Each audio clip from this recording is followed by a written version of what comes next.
बिस्मिल्लाहिर्रहमानिर्रहीम। नाज़िया सबात से मैं इकबाल इंजवा। नाज़रीन, पाकिस्तान की और दुनिया के मुअज़्ज़ज़ ममालिक की तरजीहात देखें।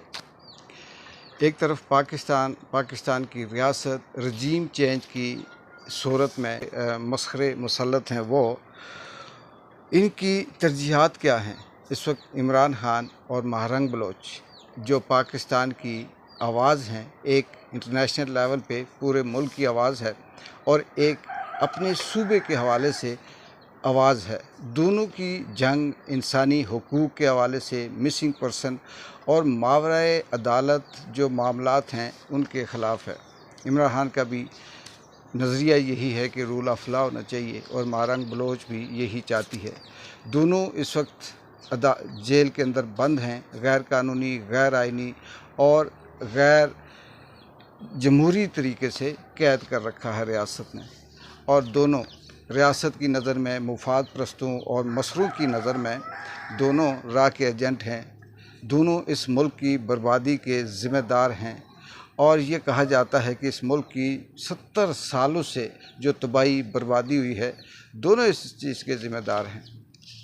और फिर ये भी कहा जाता है कि ये जो मुफाद परस्त या ये जो इस मुल्क के अंदर सिर्फ अवाम के सामने झूठ बोलने वाला जो टोला है, उनकी नज़र में अवाम के अंदर नफ़रत और तकसीम करने का जो तरीका है, ये दोनों ने शुरू किया।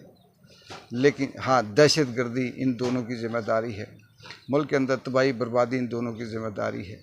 लेकिन दूसरी तरफ हैरत अंगेज़ तौर पे देखें, सोच की तब्दीली देखें कि मुअज़्ज़ज़ ममालिक ने दोनों को दुनिया के सबसे बड़े प्राइज़, नोबल प्राइज़ के लिए नामज़द किया। चाहे वो यूरोप हो, अमेरिका हो, बरतानिया हो, उनकी नज़र में इमरान खान और महारंग बलोच पाकिस्तान के अंदर जमहूरियत के लिए, इंसानी हुकूक के लिए और अमन के लिए जदोजहद कर रहे हैं। और पाकिस्तान की रियासत ये कहती है कि ये दोनों पाकिस्तान में इंतशार, नफ़रत, दहशत गर्दी और अफरा तफरी की सियासत कर रहे हैं। ये फ़र्क है असल में जो इंसानी हुकूक या इंसानियत की सोचते हैं उसमें, और जो अपने मुफाद, अपनी ज़ात तक की सोचते हैं उसमें। इन दोनों का फ़र्क देख लें। फिर रियासत ये कहती है कि अवाम मेरे ख़िलाफ़ बोलती है, सोशल मीडिया मेरे ख़िलाफ़ क्यों प्रोपोगंडा करता है, इनको उठाओ, मारो, गायब करो, अगवा करो।